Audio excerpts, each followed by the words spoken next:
Saludos, este es tu amigo y hermano en Cristo, quien en esta tarde, mañana, noche, depende a qué hora estés viendo este video, va a estar trayendo el tema acerca de si María fue perpetuamente virgen, si María tuvo más hijos aparte de Jesús. Este es un dogma católico romano, el cual dice que María se mantuvo perpetuamente virgen y que Jesús no tuvo medios hermanos. O sea, pero nosotros vamos a ver qué es lo que dice la Escritura. Quiero dejar claro antes de comenzar que nosotros no estamos poniendo aquí en tela de juicio ni cuestionando el nacimiento virginal de nuestro Señor Jesucristo. María estaba desposada con Jesús, no habían tenido relaciones. Cuando ella sale encinta, o sea, concibe del Espíritu Santo, eso lo deja claro, así que eso no le estamos poniendo aquí en tela de juicio. Lo que estamos hablando es si una vez después que nace Jesús, sí, ¿qué es lo que enseña la Escritura? Si tuvo más hijos. Ahora bien, como digo, de acuerdo al catolicismo romano, pues el dogma de ellos dice que no, se mantuvo perpetuamente virgen y es uno de los dogmas de la Iglesia Católica Romana. Pero nosotros, nuestro guía tiene que ser no la tradición, no lo que diga tal institución, sino lo que enseña en la Escritura, y también vamos a mirar qué es lo que enseña la historia, por lo menos en los primeros 2-3 siglos del cristianismo, a ver qué es lo que creían los cristianos. Vamos a ir rapidito a la Escritura y vamos a empezar por Mateo capítulo 1, dice, versículo 18, el nacimiento de Jesucristo fue así, estando su madre María desposada con José, antes de que viviesen juntos, se halló que estaba encinta por obra del Espíritu Santo. José, su marido, como era justo y no quería denunciarla, resolvió dejarla secretamente. Y pensando él en esto, he aquí un ángel del Señor se le apareció en sueño y le dijo: José, hijo de David, no temas recibir a María por mujer, porque lo engendrado en ella es del Espíritu Santo. Así que aquí vemos, se le aparece el ángel, le aclara a José. José pensó que tal vez ella le había sido infiel, y había pensado no difamarla, sino dejarla secretamente. El ángel le dice: no lo hagas, porque no es que ella te ha sido infiel, lo que ella tiene en su vientre es producto del Espíritu Santo. Entonces, vemos el versículo 24 del capítulo 1, dice: y despertando José del sueño, hizo como el ángel del Señor le había mandado, y recibió en su hogar a María como su esposa, pero no la conoció hasta, oiga bien, que dio a luz a su hijo primogénito y le puso por nombre Jesús. Aquí deja claramente que después él la recibió, pero él no la conoció. En la Biblia, cuando habla de conocer, se refiere a intimidad.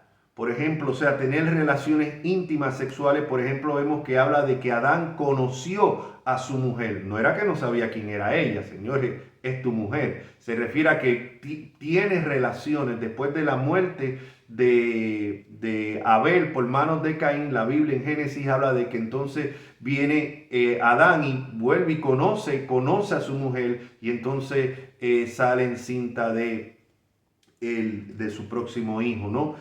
Y es lo que vemos aquí. Aquí cuando dice, pero no la conoció, quiere decir, o sea, no la conoció íntimamente, no tuvieron relaciones conyugales hasta que dio a luz su hijo primogénito. Y note, su hijo primogénito. No el de más importancia. Aquí los católicos romanos tratan de decir, bueno, la palabra aquí primogénito significa simplemente el lugar de más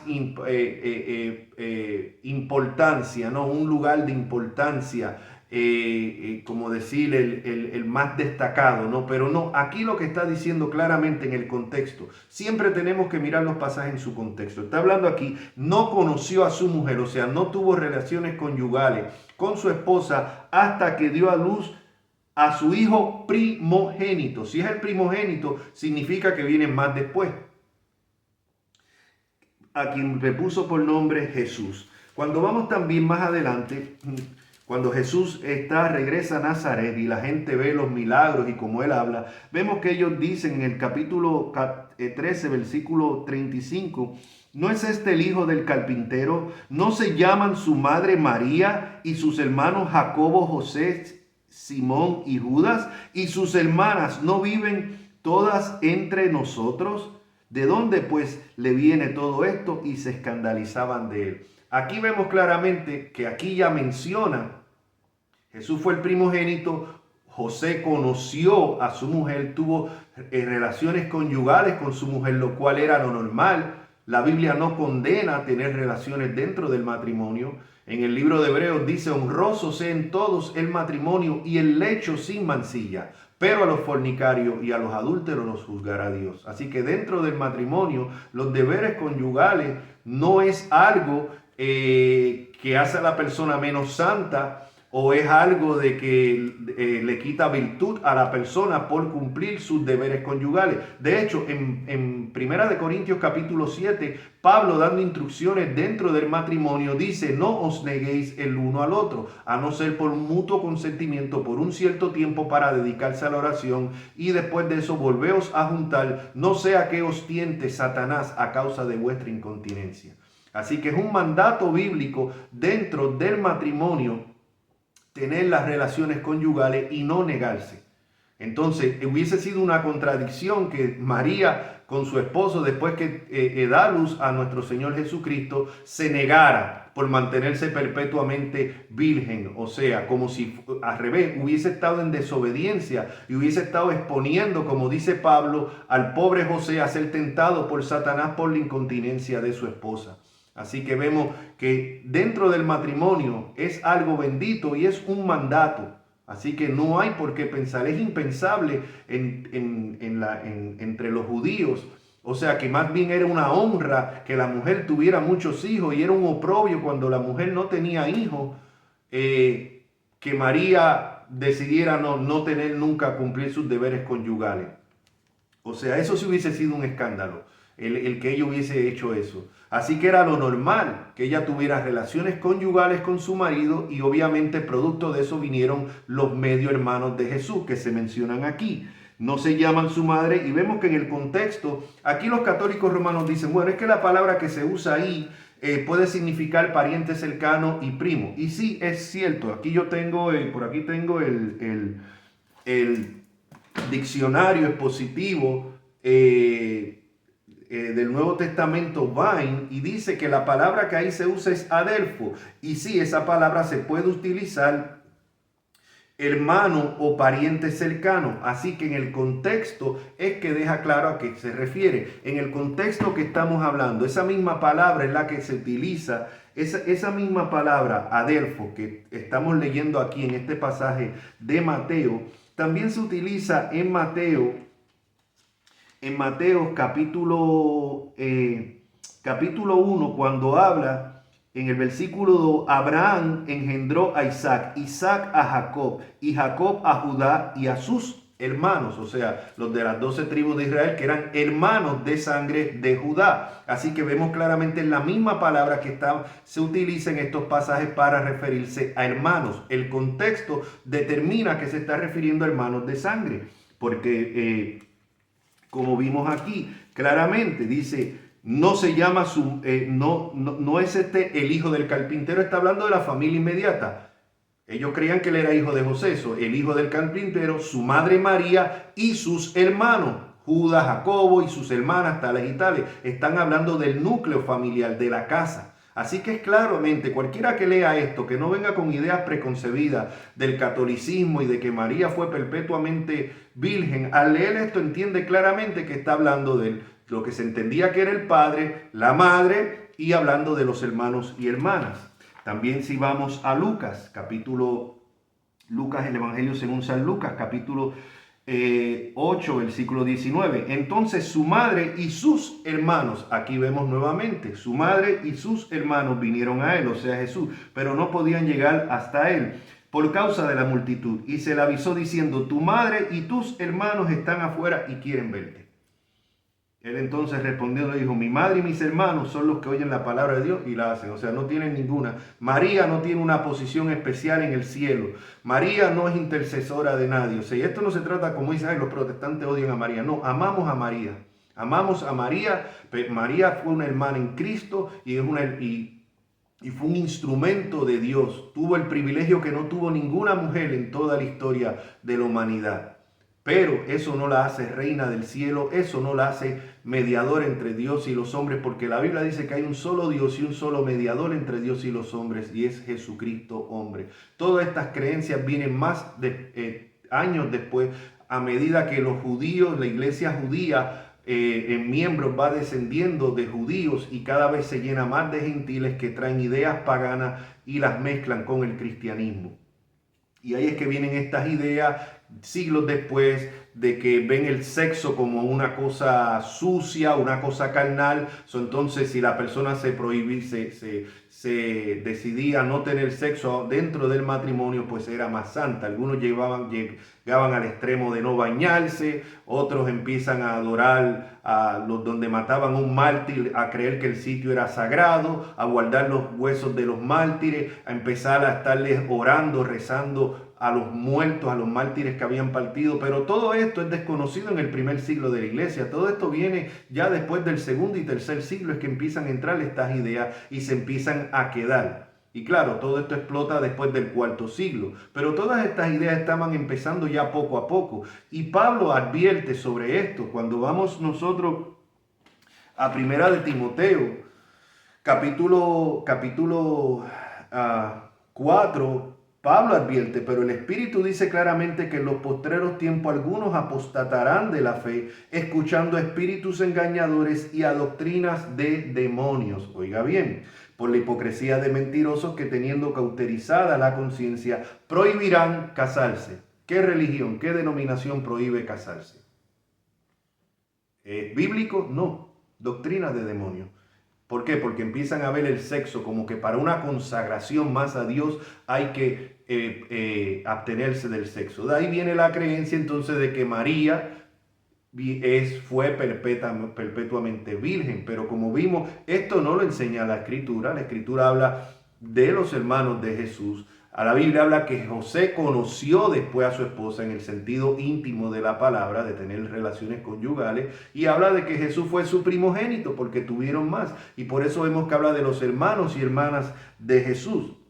Así que vemos, dicen que estas doctrinas de demonios prohibirán casarse y mandarán abstenerse de alimento que Dios creó con acción de gracia para que participemos.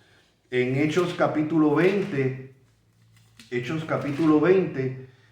Pablo advierte de que estas enseñanzas iban a salir aún dentro de la misma iglesia. Así que decir, no, es que la iglesia de Roma es la iglesia apostólica por la tradición, porque fue fundada por el apóstol Pablo. Primeramente no hay nada el apóstol Pedro, no hay nada históricamente que pueda probar, o sea, que fue Pedro quien la fundó, no se sabe. Se sabe que sí, Pedro estuvo allí, también el apóstol Pablo.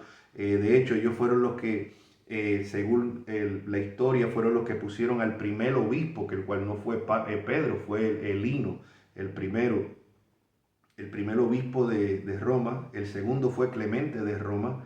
Pero bueno, no vamos a entrar en eso ahora. Lo que quiero es leerle aquí como Pablo advierte, hablándole a los ancianos, a los líderes, a los obispos de la iglesia de Éfeso. Él le dice, por tanto, mirad por vosotros y por todo el rebaño que el Espíritu Santo os ha puesto por obispo para apacentar la iglesia del Señor, la cual él ganó por su propia sangre.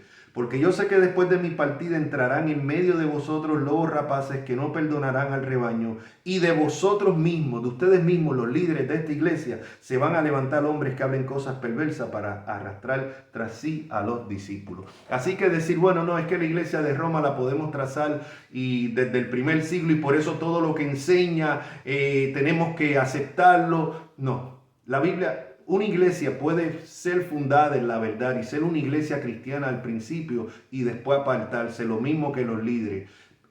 Vemos en las 7 iglesias del Apocalipsis que el Señor advierte a algunas iglesias que si no se arrepienten, Él iba a quitar el candelero de su lugar. Quiere decir que podían seguir existiendo como una organización, podían seguir existiendo como una congregación, pero ya no iban a ser iglesia de Cristo, porque a la que se apartan de la verdad, a la que no se arrepienten, a la que caen en prácticas no bíblicas, dejan de ser iglesia de Cristo. Y esto yo entiendo que fue lo que pasó con la iglesia de Roma. Llegó el momento en que empezaron tanto paganismo de afuera, en que se fueron a apartar y decir, bueno, no es que somos los que podemos trazar nuestro origen hasta el primer siglo. No significa nada. O sea, otras congregaciones también, la iglesia oriental, ortodoxa, también puede trazar sus comienzos al primer siglo. O sea, de hecho, la iglesia nace en Jerusalén. La iglesia originalmente no es ni siquiera occidental, es oriental, nace en Jerusalén.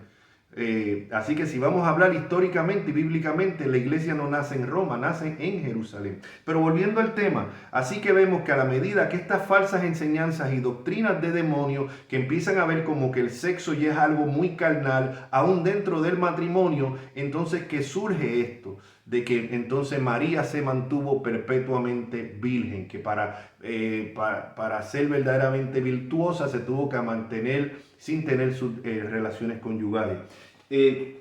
Aquí les voy a leer brevemente, lo cual les recomiendo este libro. Es el libro de Historia Eclesiástica por Eusebio de Cesarea. Es el primer historiador cristiano, escribió a comienzos del siglo IV y vemos que para el tiempo que él escribe todavía ese dogma no estaba oficializado o todavía no se había regado lo suficiente. No existía tal controversia acerca de que si María tuvo más hijos o no. Y él como historiador, investigador, él deja claramente que él lo que se creía, lo que no solamente lo que él creía, sino lo que creía la iglesia hasta ese tiempo acerca de que sí María tuvo más hijos y que el Señor Jesús tenía medios hermanos. Por ejemplo, aquí leemos, le estoy leyendo aquí en la página 63, dice, luego estaba también Santiago, el que llamaban hermano del Señor, porque fue llamado hijo de José.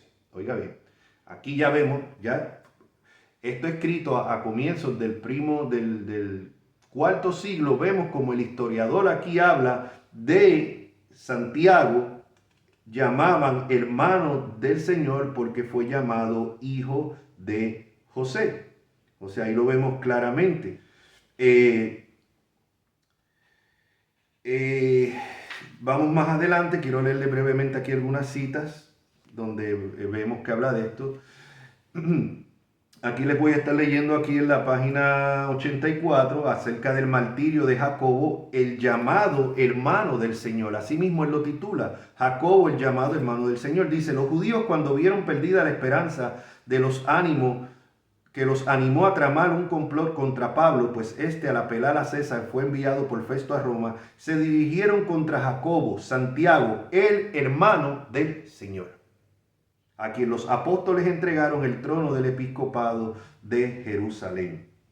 Más adelante cita otra vez, Jacobo, el hermano del Señor, es sucesor con los apóstoles del gobierno de la iglesia. A este todos llaman justo ya desde el tiempo del Señor y hasta nosotros, porque muchos se llamaban Jacobo. Así que diferencia y vemos cómo lo llama el hermano del Señor. Aquí él citando a Josefo. Josefo fue un historiador judío del primer siglo, prácticamente contemporáneo del Señor.